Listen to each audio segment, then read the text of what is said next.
As long as the Kia ora. Hang on. Finn, we better turn your sound off. Go on, Pat. they can just give us some money and we'll Hang on. spend it. Can you, Rosemary, can you I can remember that was turn Finn off? Yep. Yeah, it's right. Kia ora, everyone, and welcome to the Tuesday Club, where we've got a good turnout tonight.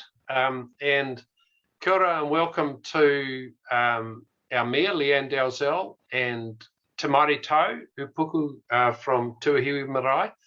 I know the pain that you go through, Tamari, using a Zoom, as it's not your you're not your chosen medium. So welcome. Hang on, Rosemary, Finn, can you turn your sound off, please? Down the bottom it says mute. Oh, we're there, are we? There. Yep. Oh, No, you haven't. I'll mute her. Thank you. So, Lianne and Tamari, over to Rob's you. just taken it. Oh, good. Right. Yeah. Wait, no. Yeah, but you've got to unmute it.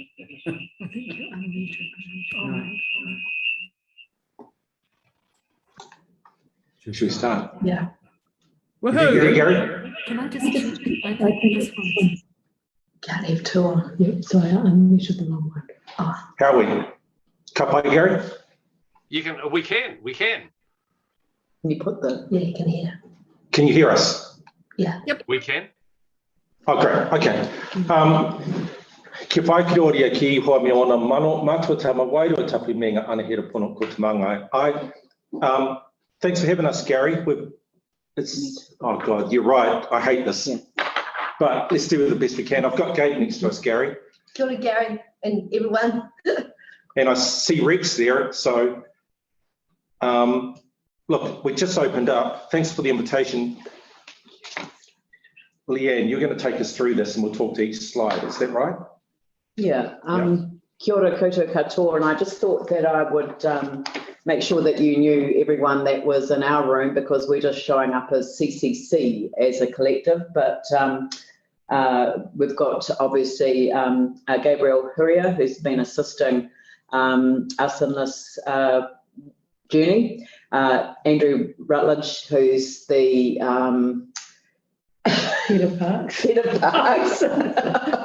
Sorry, I forgot his title for a minute. And of course, you know Mary Richardson, who is the General Manager in this space. So if you could flick to the next slide, I just thought I'd remind us where we've come from so that we can see where we're going. The Otakaro Avon River Corridor Regeneration Plan was approved in August 2019.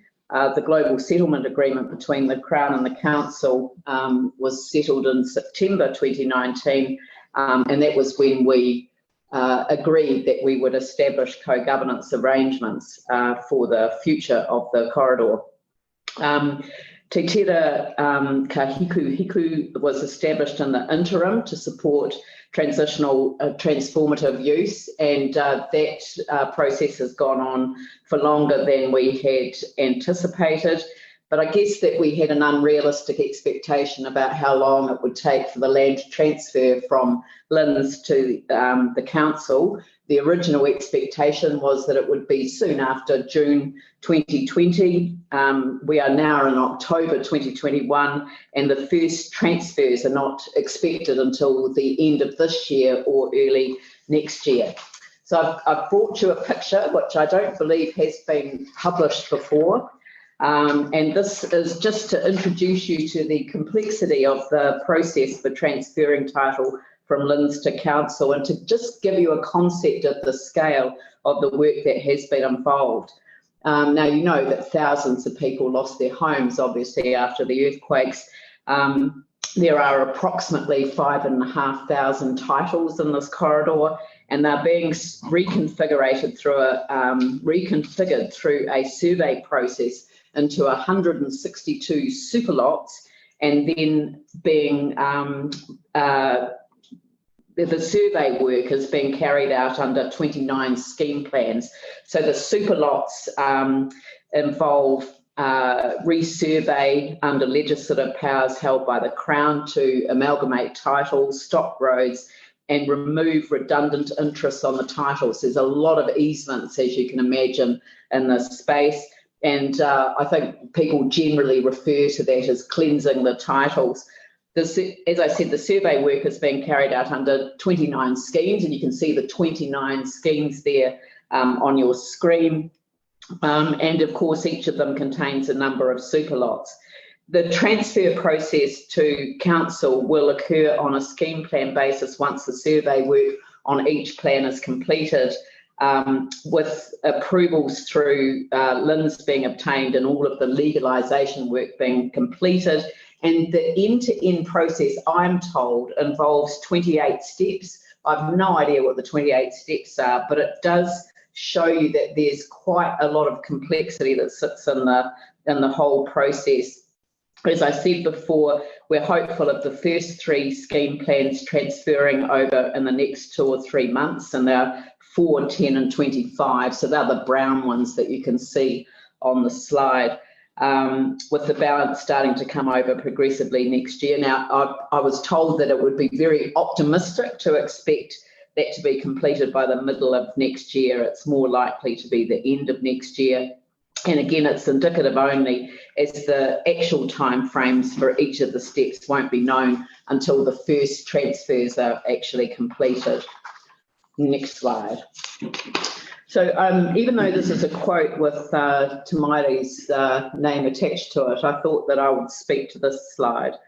When we started discussing co-governance, I found myself immediately thinking of the legal structure, the status of the land, and specific roles and responsibilities. And it occurred to me after listening to Maire that I had automatically allowed myself to put my perspective at the front end of a conversation, which for me leads us down a particular path. And I asked myself this question: what if we restarted the conversation from a perspective that reflects Te Ao Māori? Would that not create an opportunity for something truly unique, reflecting the unique history of this land as Te Maire has referred to it? So now I'm going to hand over to Te Maire. Thanks. Gary, this is the Tuesday Club, isn't it? Are you there? Can you hear? No. I think you can assume. Yes. Okay. All right. So, yes, it is. Sorry, Rosemary had muted me. okay. Oh, I wish I could have that button.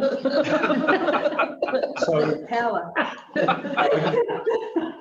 I guess we had to do some deep thinking about what we really wanted. You'll know, I'm assuming you know that we've had our claim on water for a while, and further back in time, 3 years ago, our view was on ownership and title. It's changed since then, Gary, so we're not claiming that, but that was certainly our view then.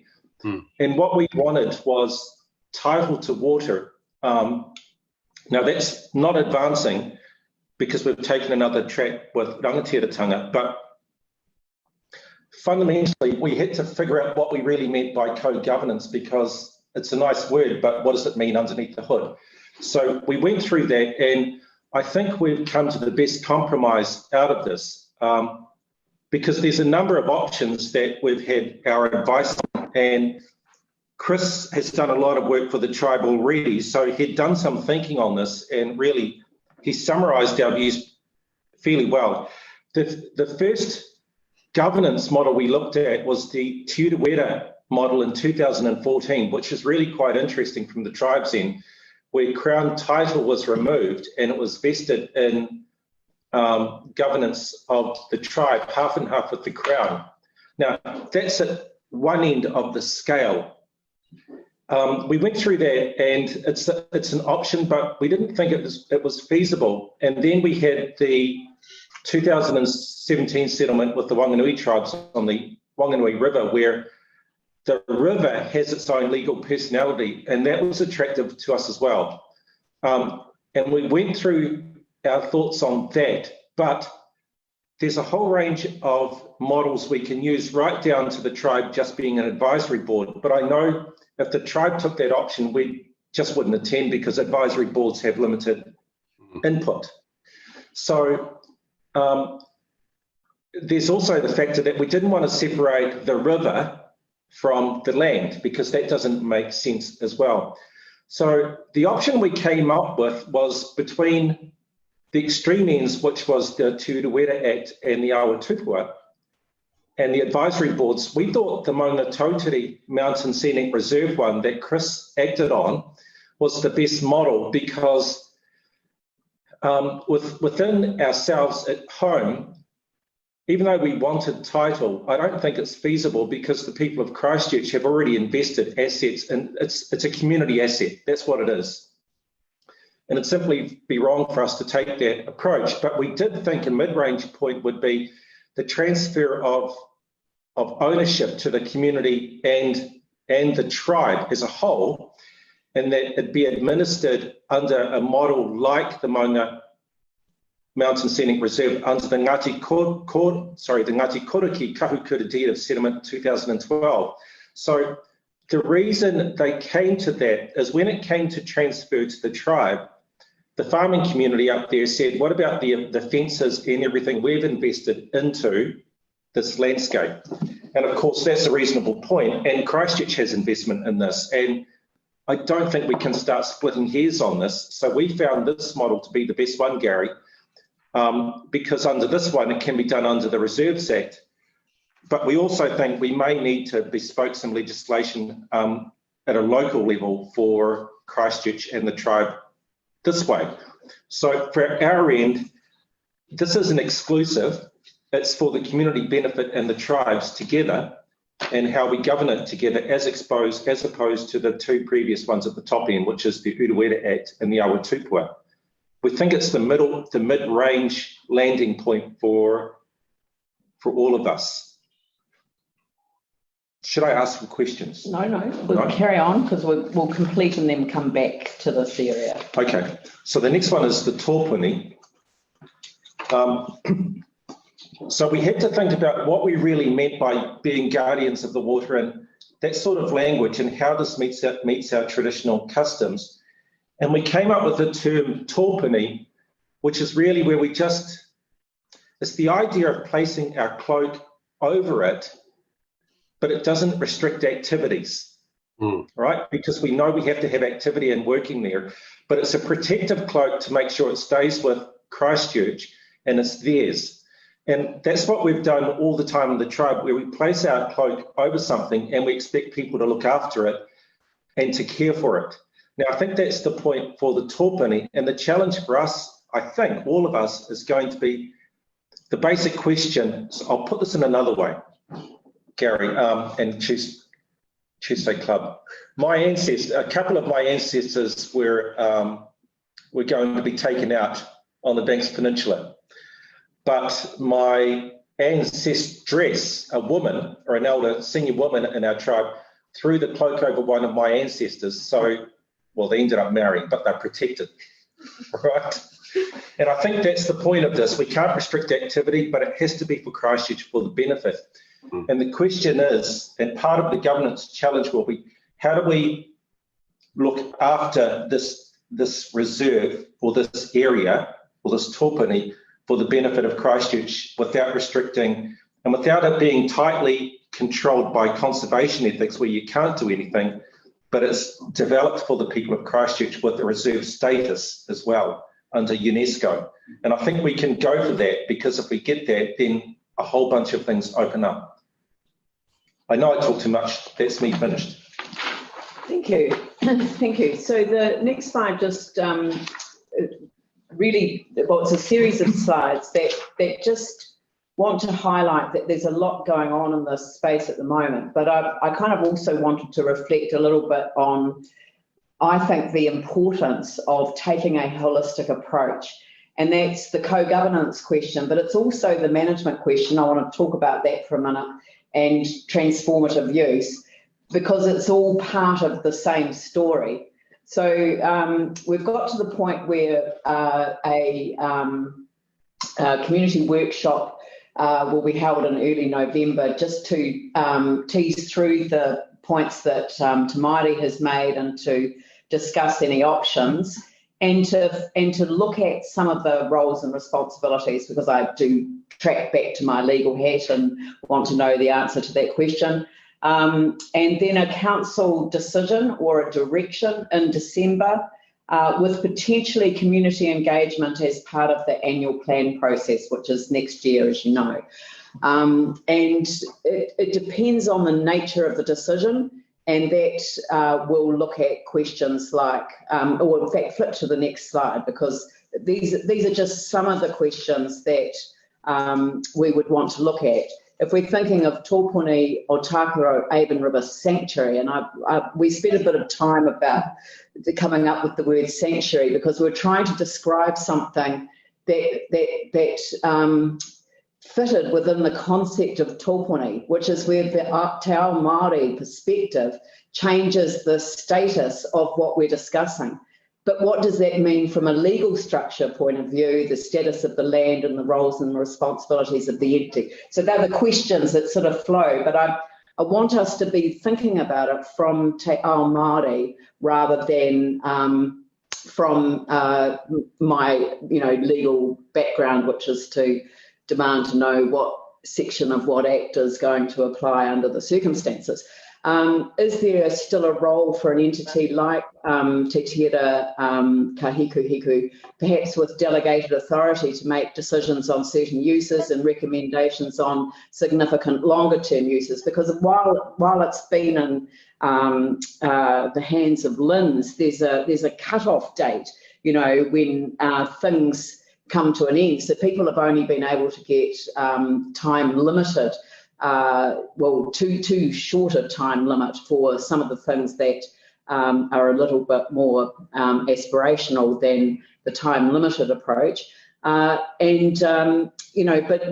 is this a transition? Do we need to have an establishment board and then move towards something a little bit more structured? Is there a role for, and if so, what would be the composition of an advisory group of stakeholders?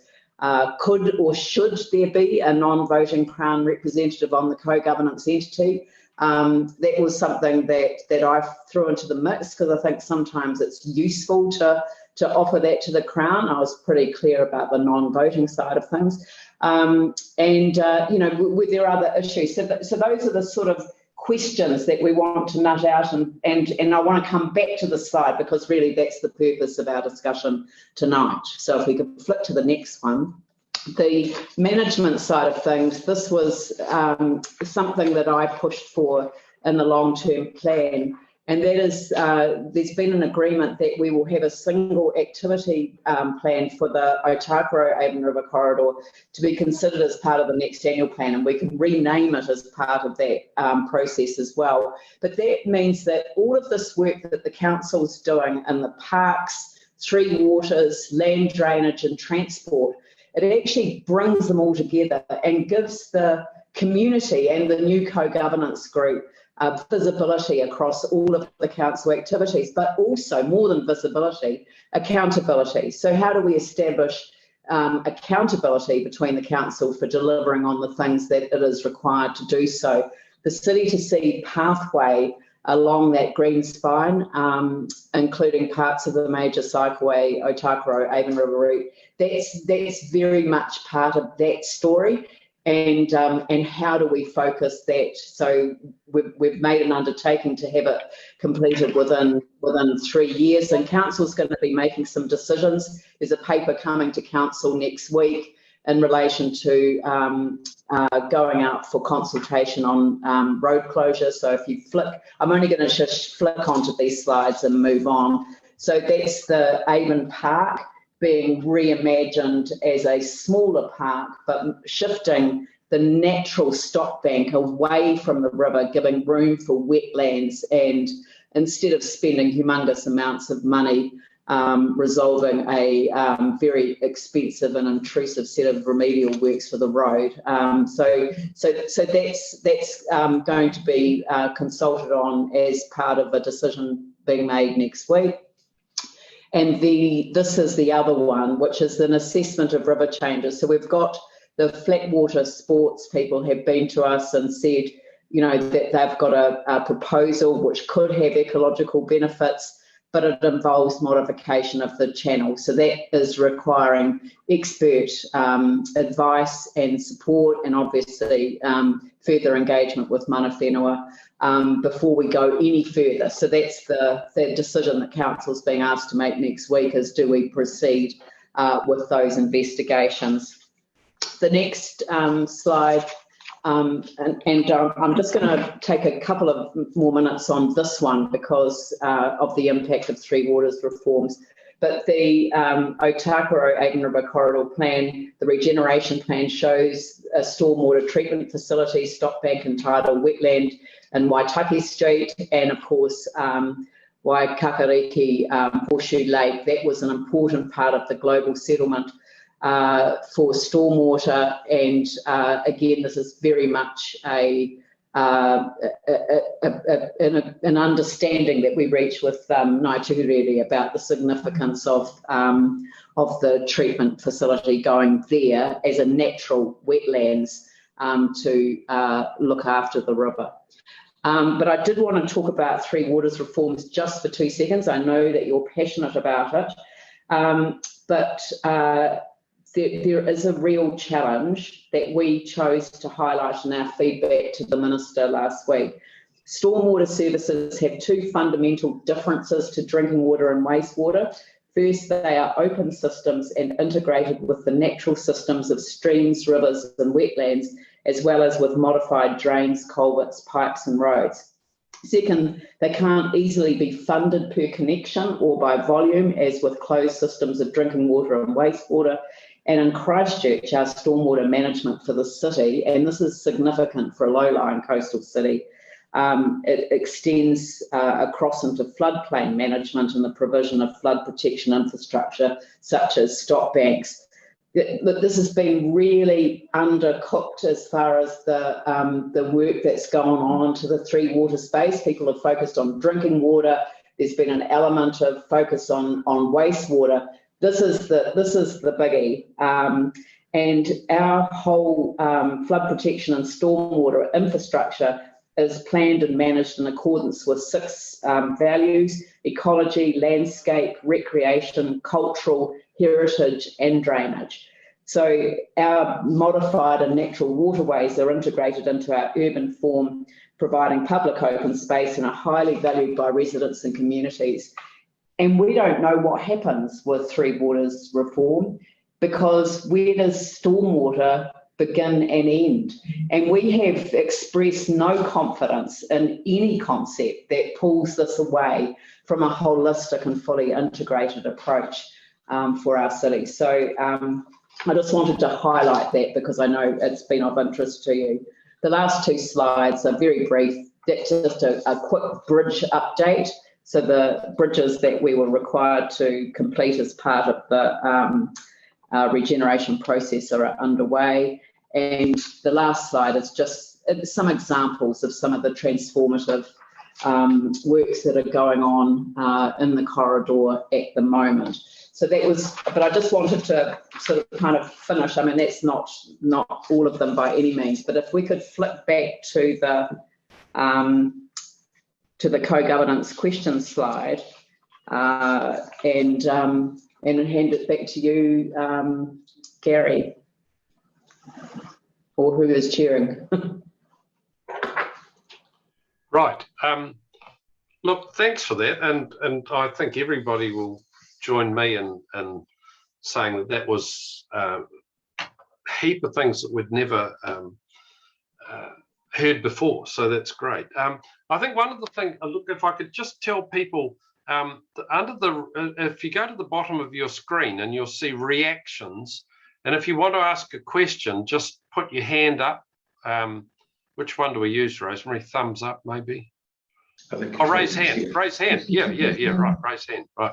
Okay, so if you can raise your hand, then we know you're there. And what we'll do is we'll take this off the screen in a minute, Lianne. And look, one of the things that I think we need to think about with this. As you were speaking, Tamari, I was thinking of the conversations I had with your dad straight after the earthquake, when he started talking about natural mahinga kai and all that on the edge of the estuary. And what we have to do is we have to think in terms of 100 to 150 years. You know, this is an amazing opportunity for us to get it right for those who follow. And I just love the concept of taupuni. I think it's absolutely fantastic. So, look, what I want to do is I want to, and can I say one thing, Lianne, as a sinful non-rule keeper from way back, lawyers would be the last group I would involve in any of this, because getting the legal bit right first, because in fact I think that concept of the cloak is brilliant, absolutely brilliant. Anyway, Gary, can I ask you a question? Rex, I think it is, has asked a question in chat, which is the other place you can put a question. When there is an expert opinion on any modification of the awa, does this only mean engineers, or will there be ecological, scientific, not just citizen science, ecologists, factors taken into consideration? Question from Rex. Yeah, no, that's all of the above, but I'll hand over to Andrew, who's the expert on answering questions about experts. No, absolutely. It's very wide ranging. And in fact, we're using the principles of the iwi management plan to develop the scope. So it's very, very clear what a positive outcome looks like. It's not just about the recreational elements. It has to be a holistic result from our perspective. The regeneration plan, oh sorry, I've got to look at the camera. Look at the camera. I hate this too, Marty. The regeneration plan is quite clear. For those that were on the journey, they know this better than I do. But lots of options for flat water sport were looked at, and I'm not talking about the East Lake proposal. I'm talking about the work Regeneration Christchurch did. But it just landed on a few comments and statements in the plan that were around exploring the consentability of modification to the river. It talks specifically about deepening and widening. The Flatwater Group did their first look at that, and they came back with a cut notion, they're calling it, because it was very clear that just deepening and widening the river in that reach would have quite significant impacts on ecology, in particular the really critical inanga spawning areas. And that's why they've changed their approach to try to explore a different approach and see if it's workable. But just to reiterate that Council are not making a decision to proceed, they're making a decision, should we explore it? I guess from the Flatwater Sports perspective, if we don't at least explore it, that part of the regeneration plan is just sitting there. Is the Flatwater Sports, is that rowing? It's rowing, it's kayaking, it's wakarama. Dragon boating are there, but they're not really there. They're sort of interested.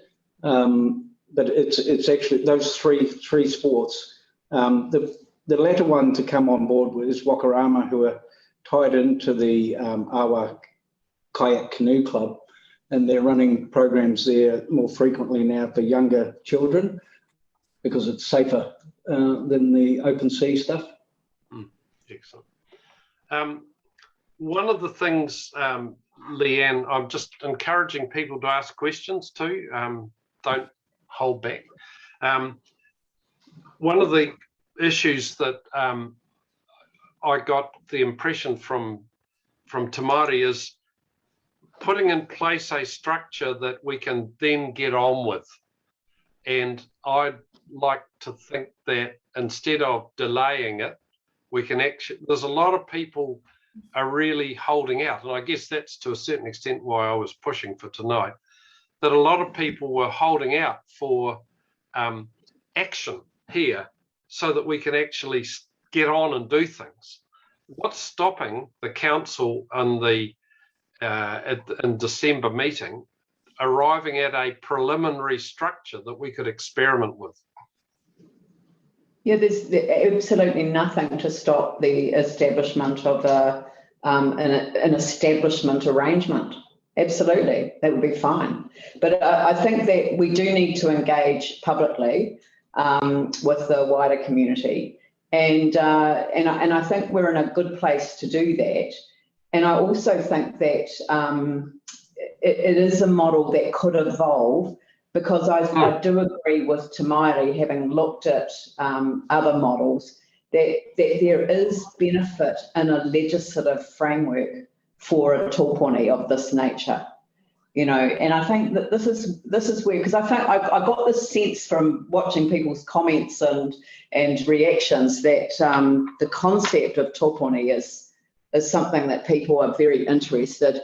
It doesn't mean anything in the English legal system. We can create a meaning for it, and that's the excitement that I've got from it having been brought to the table. But I wouldn't want you to underestimate the significance of Chris Finlayson being the one that has brought us to this space, because he has been so deeply involved in the Ngāi Tahu claim and so deeply involved in so many other innovative structures and legal personality that, you know, that he was the one that really helped us, you know, come to that. I think Te Maire gave voice to the name and the definition that comes with that.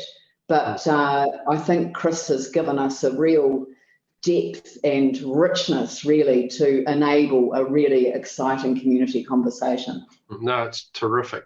And actually, I was encouraged, Te Maire, with your pragmatism, because I actually think it was a lovely mix of tradition and accepting that you've learned from the other settlements and we could create something quite special here. So I really, that's what I meant by I'd go back to the lawyers last. Ashley.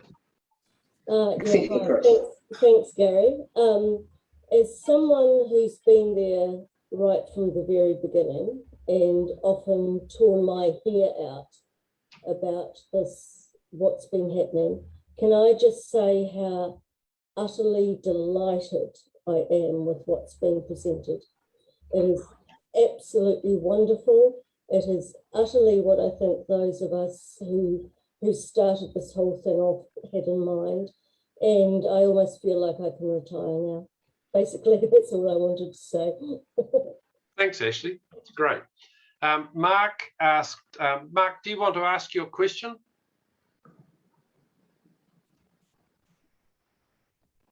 Can you, where are you? Right, can't see him. Right, what he said was, to what degree is the idea being considered of creating the conditions in this area so less, i.e. no, future inputs, I'm thinking continual human intervention and energy requirements, are required for the river/land to regenerate and maintain its own natural health and well-being? Who wants to answer that? Well, could you explain the question, Gary? I think Mark, I understand, I think, but I just want to know what. Well, that's why I was asking Mark, because I didn't quite understand it all. I thought I read it out to sound like I understood it. I think for the tribe, it'll be a question of where we place value. So it's really quite interesting. In our manuscripts, Matiaha was very clear in the commission where he said he believed the settlers would take the pastoral runs, you know, where the land where the sheep farming economy was, the tribe would get the swamps. And it's just a perception of where value lies, because I think with climate change coming, we have to place a lot of value on that wetland and the swamps as having value. Yes. That's my view. I don't know if that's the answer. Yeah, but I don't think we should underestimate the amount of work that needs to be done to create wetlands. So, I mean, yes, they're naturally occurring, but in terms of, and I know that in the Bexley, the other side of Bexley Road, where I used to live, that's earmarked for turning green. I think, Ashley, I saw it on your Facebook page. You put up a picture that said the red zone was turning green or something. Yeah, those signs are now all around South Bexley and all around, and at the entrances to Waikakariki as well. So those two things, it's basically saying this place isn't being mowed, expect long grass, it's turning to wetland. Yeah, you're a bit hard to hear, Ashley, but I got the gist of it. But I think that there are, I mean, this area is 4 times the size of Hagley Park, and the regeneration plan did envisage different uses, and the pathway to the city to the sea forms part of that green spine, which is the work that the council's proceeding on. Now, obviously, stock banks, the location of stock banks and the ability to do cost-effective work around the development of that major cycleway route that does connect into that city to sea pathway at certain points. You know, there's a range of work that still needs to be done in that space, but I think that there is going to be significant planting and significant wetlands restoration as well. Maire, do you want to add to that? Yeah, it's really quite interesting. I saw you've got Anake there, and he helped us with the Tūtai Patu settlement at North Canterbury. So the interesting thing is, Gary, 20, 30 years ago, no one would have even considered the Woodend Lagoon, which was really quite important to us. But everyone goes there now on the weekend. It's just a place of delight. It really is an amazing place because the herons are in the trees, the ecology is superb. And right next to it, you've got Pegasus Lake, which changes colour from green to blue and all sorts of utterly toxic. But it's a fascinating comparison on the area, because ultimately for North Canterbury's well-being and stormwater and climate change, that area is going to become more and more important. But Tūtai Patu really was an interesting example of what's possible and the leadership out there. Thanks for that. Anake, do you want to add anything to that? Kia ora koutou, nai tuahariri, te mea Lianne, koutou anō. Thanks for the call, Gazza. Look, I'm listening with great interest. I think this really matters. I think Tamari's exemplar is a good one. Tūtai Patu shows what's possible. It does need some focus and it needs some money, and you've got to keep this real, right? We can talk about it forever, but it's got to be resourced. I'm sitting here, I've been resisting writing in the chat, is this going to happen in my lifetime, right? So Ngāi Tahu waited more than 6 generations to get the big aspects of the claim settled, but these conversations can go on and on. And I'd be really interested in seeing things move here. I think there's a danger that we talk about it too long. So that would be my instinct. I'd love to see a school on it. Te Pāo Rākai Hotu would be a perfect fit, I think. So I am interested in the other aspects of community connection, where those conversations that have been going on for a long time, where they're sitting at the moment and where they fit in here. So, but I'm out of touch with the detail, Gary. So just really very supportive of the thinking, acknowledge Ngāi Tahu's generosity again in this sort of context, and recognising community interest and investment, and honouring that and making and protecting it and respecting it going forward. So I just make that point. And I really would like to see some commitment to getting some things done. Kia ora. Yeah. Thanks, Anake. And one of the beauties of this sort of session is us talk. Yeah. We met with the representatives of the school. Ngāi Tahu are supporting that proposal, so they came in and briefed us on it last week, and it looks incredibly exciting. So I guess in part, I mean, this isn't, if anyone thinks that this is a project that's going to be started and completed in our lifetime, well then there is a misunderstanding about the intergenerational nature of the work that will be done. there will be many people who will contribute to its future. Some of whom won't have even been born yet. So, but what I did want to say though is, and I guess the message that I wanted to give to the Tuesday Club, because I understand people's impatience, but I wanted you to know that there was a lot of stuff going on anyway. And the transfer of the ownership of the sites, I mean, I hadn't appreciated the extent of what it would take. It was a couple of lines in the legislation in relation to LINZ having these powers, but the significance of the work that they have to do to cleanse the titles, to amalgamate them and then hand them over is extraordinary. And that's why, you know, we haven't had any of this corridor handed over yet, and we're not expecting the first three of these larger sections to be handed over until the end of the year at the earliest. So, you know, that I wanted you to know that, but I also want you to know that all of these other projects that people are talking about, there's work going on to support those, and the Flatwater Sports one was one that was specifically identified in the regeneration plan. So we do need to make a decision about that, and that requires us to get council sign off on getting that advice, but all the time working in collaboration. So I don't think we're stuck. I think this is a very dynamic environment, and we will continue to work on it.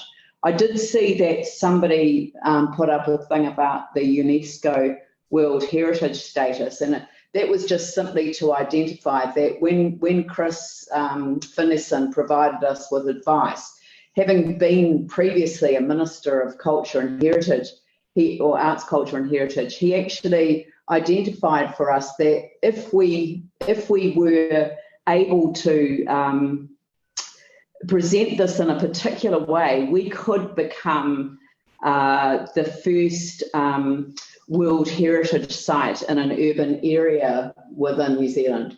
And that, I think, would be quite significant in terms of that status, bringing in opportunities for others to co-invest with us, you know, in terms of the planting and the different elements. So, you know, I think that it's not a given. New Zealand currently has 3 World Heritage sites, but it's this idea around in an urban area.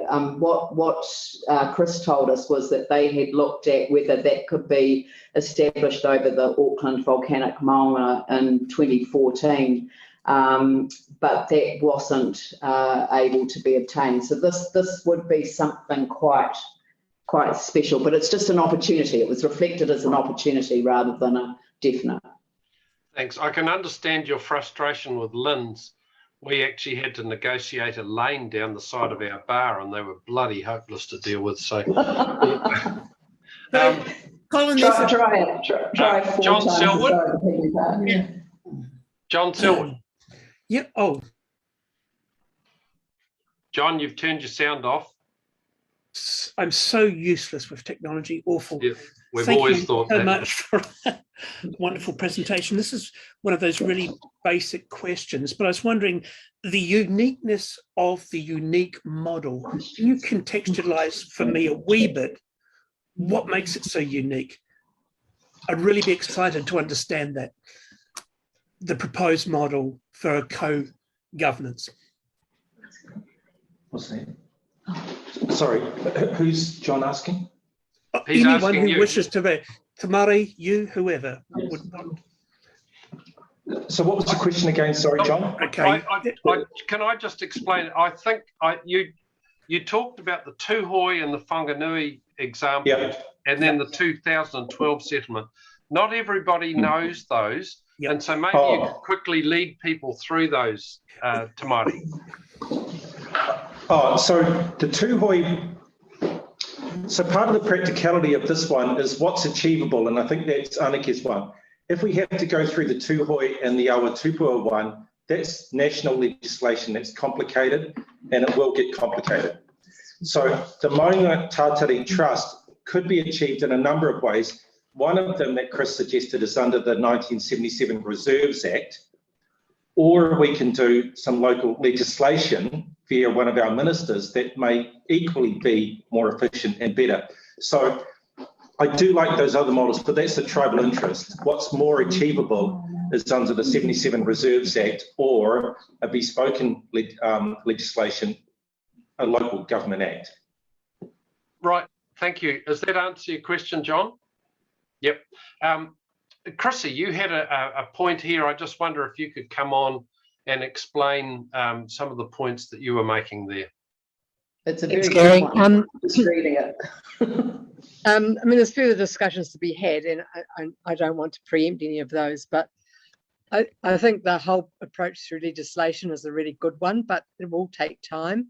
It will take negotiation. It will take quite a lot of community discussion. And I think Tamari's point and Lianne's point about not separating the river from the land is a really important one. So that whole discussion about how the land, the river is considered is critical, and some bespoke legislation, either through a local bill, probably through a local bill is a good way to go. But I think in the interim, as this land gets handed over from the LINs to the city, we need some ability to make some decisions.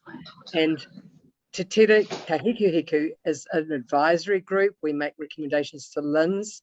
We could make recommendations to the City Council, but we're pretty weak, really. So we either need to continue with Te Tere Kahikuhiku and we strengthen our mandate, or we establish as an interim some kind of charitable trust with members appointed by City Council, Ngāi Te Rere, with community input to then make the decisions about land use. So we need to give the groups that have wanted to do things, and people that want to do things in this area, some certainty as the land gets transferred to council. And with respect, I don't think that's a council law decision. I think it needs to be done by some kind of community-focused group. So that was my comment. So there's trying to get some transitional group in progress. And as Anaki and Tamari said, the work I did with Eric and Rob and Philippa Main-Smith around looking at the models, the Te Kohaka or Tuhatara Trust is a really good model of, I think, of local government and Ngāi Te Rere co-governance that could be transferred into the corridor as an interim. So that's what my comment was trying to say, Gary. Thank you. Thanks, Chrissy. That's really good. Tamari, Lianne. Okay. I know what at the end, one of the end games for us at home is, Gary, but I see Anike's point there, which is really his point and needs to be done before we pass away. I think you're going to be, I think that's hopeful thinking, Anike, because if you remember the Tuhatara Trust, it didn't really come into operation until about 10 years after settlement, but I think we can get the foundations and everything up by then. And I do like your idea of establishment and moving with Kahikuhiku. We have got time because, Gary, I'm just going to say, we literally can't make the decisions until the land is transferred. So we have got time. I disagree with you. I actually think that the land doesn't have to be handed over before we decide on the structure. No, I'm not saying that. Please don't misunderstand me. I apologise if I've made that more difficult than I meant it to be. What I meant was that the formal structures do not need to be established straight away. Yes, we can make decisions, but as you quite rightly said, we should be working on the basis of an element of give and take, trial and error, just to support that environment. But we can't actually make any decisions on actual use until the transfer happens. Yeah, no, I accept that. And what I was talking about was us having a genuine local dialogue about how we put it to the next stage. And Anaki's written something, I don't know whether you guys can see it here. Further to Chrissy's point, you've seen it? Yeah. Yeah, okay, right. And I think an informal establishment board really does have merit. And so if we can sort of... So Gary, what Aniki, I think, is thinking of is what we did with the trust board, moving to Te Rūninga Nui a Taru, if you remember that, to Te Rūninga, and it's the transition I think that Aniki is thinking of. Yes, yeah. And that's a really good outcome of our discussion, here. It's you've got there were 57 people here tonight really interested in this area, and there's a whole lot of people watching it on Facebook, and so people are really keen to get in behind all you guys to make sure that we actually move it on a bit. Gary, I'm going to come in with Colin. Yes, I was just going to invite Colin to speak. Go back to Colin's question. I mean, it's a point actually, not a question. Colin, right, there you go. Well, I've sort of chatted away there, and my last comment really was just saying how inspirational the Topuni concept is, I believe, as and sort of alignment and convergent with some of the other sort of concepts that have been promoted for the whole city, which are really about reconnecting people with nature and generating ecological literacy in the public to address the multiple ecologically based emergencies that the world, New Zealand and Canterbury and Otautahi are facing. So I think all of this is working towards that that goal of living within nature rather than nature being some separate entity, up in the remote mountains where only a few privileged people ever get to. So it's kind of bringing it back in, embracing it, and feeling it kind of under this protective cloak, if you like, not in the kind of conventional, locking away kind of cloak, but in the cloak of working together and within and interdependent with. Okay, thank you. So I'm looking. Eric Pawson, you were the one who brought the last discussion together a couple of years ago. Is there anything you want to you say that could help this idea of organising a new vehicle? Oh, thanks, Gary. It seems to me that we've got a pretty clear pathway that Lianne has outlined. I think it's admirable and very helpful to hear it. There are a couple of points. The reason I sort of honed in on Tamara's comment about UNESCO is that it seems to me that really lifts the ambition of what we're talking about here. I mean, there is a reason why New Zealand doesn't have many World Heritage sites, and if we were able to get this onto the World Heritage list, if we could work out the sort of criteria by which it might qualify, then that would be an absolutely stunning, I think, sort of post-earthquake legacy and cultural and environmental legacy. So I was interested in Tamara's comment about if that was successful, then a whole bunch of things would open up. That's one point. The other point, which has arisen, I thought Colin was going to say this, and I was thinking this when Andrew was talking. One of the transitional things that needs to be taken account of from a community perspective is a 10-year sort of backlog, at least, of project proponents and ideas which have stalled. How do we prioritize those, or how do we ensure that each is seen to be getting due attention, particularly during any transitional phase, rather than certain things being picked out like water sports when some of us have already been assured that there is no particular favoritism between all of the projects, there's a lot of community anxiety, I think, about these sorts of things. How are things to be sorted, and how are things to be seen to be done fairly, particularly during a transitional phase? Sure, thanks, Eric.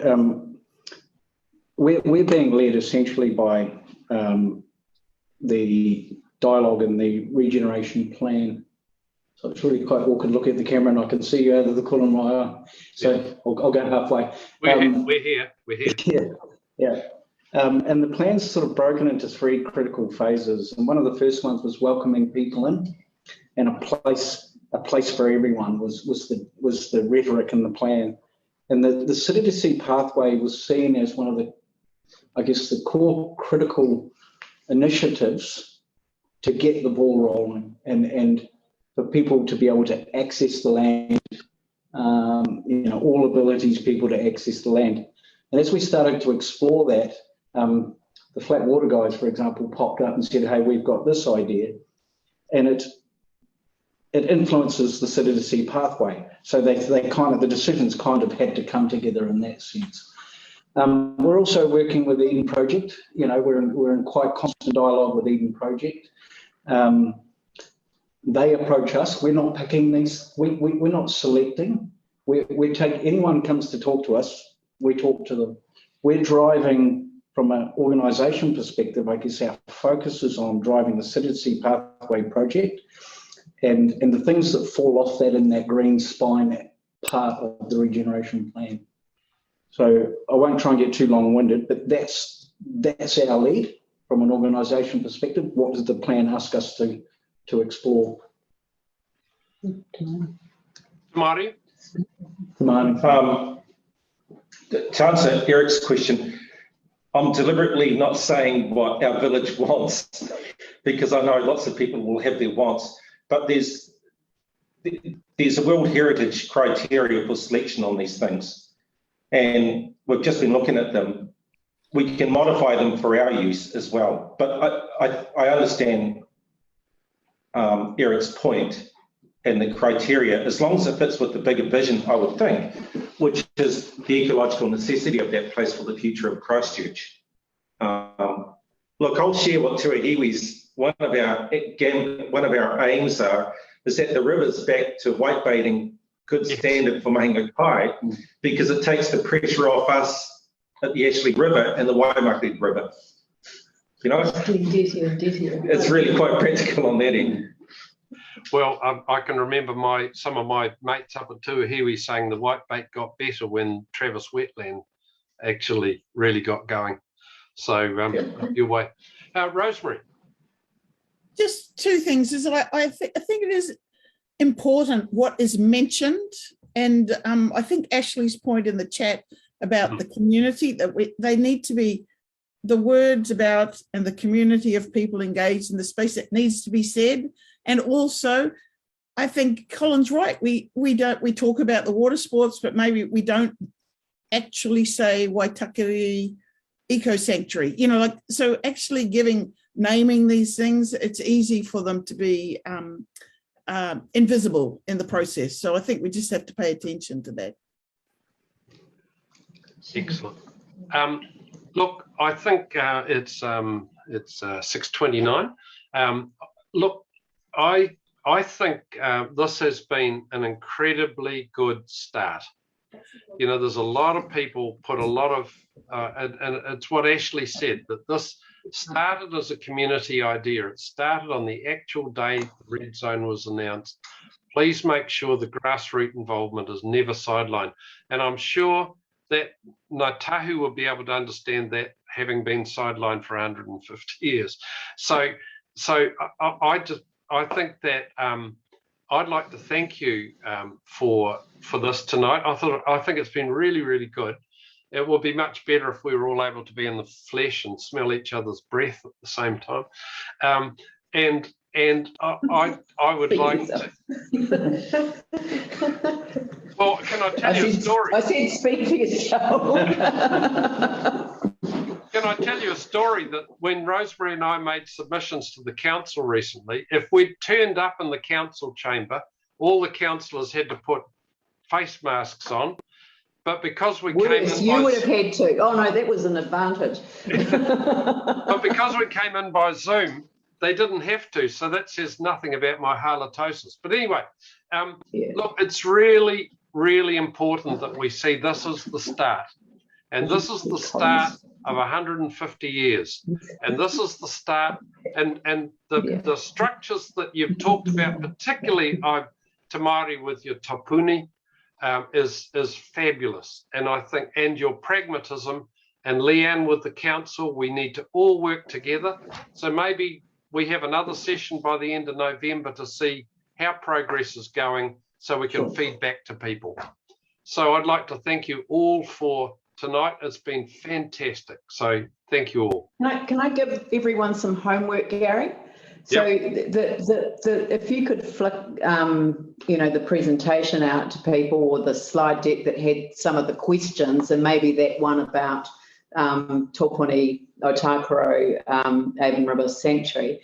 If people could start, just even if you could gather, in amongst the Tuesday Club, just a list of some of the questions that you'd like us to explore further as part of that workshop in early November. That'd be great. And would you like me to go and visit Lynn's? No. Well, I read Chrissy's comment on the chat saying that, that it was known how long it would take, and, how it all should have got started a lot sooner. There's a lot of things that should have been done in a different way, right from the get-go, right from when the red zoning decisions were made. And you have to remember that when that regeneration planning concept, because, Eric's raised a really good point around expectations and who built them up and how they were built up. So when there's a vacuum, all of a sudden, people came forward with ideas. The bigger your idea, the more people you could get to sign a petition. Wow, anything's possible. We would have had a rowing lake, devastating the option of ever having a wetlands restored in Horseshoe Lake. So if it was done by popularity contest, and it can't be, we've got a regeneration plan now. The minister required that regeneration plan address the issue of flat water sports. So, and actually flat water sports have been part of that rather special place on the Otakaro for a long time. It is the river, and I know question about the separation, the land from the river, but in terms of undertaking this work, I hope council does actually make that step to get that signed off, to do the exploration work that needs to be done from that broad-based 6 values approach, and then also to continue the engagement with mana whenua as well. So these are the big picture items, but the school, when they came to us, they know that they've got a lease that expires on a particular date, and we've just basically said it will be rolled over. When it is transferred to the council, we'll roll it over. We will sort it. So we didn't want anyone to feel that because it legally, technically comes to an end, the city council is going to be all over that, and it is going to be about giving people that reassurance in those days as the transfers happen, that things will continue, and then, but by then we'll have in place a structure that will be able to look to support those long-term users. Okay, well, thank you very much, and I know what a pain this is, Te Māori, for you to do it. So thank you all. It was a terrific presentation, and we'll see you at the end of November. Thanks. Thanks, Gary. Thank you. See you.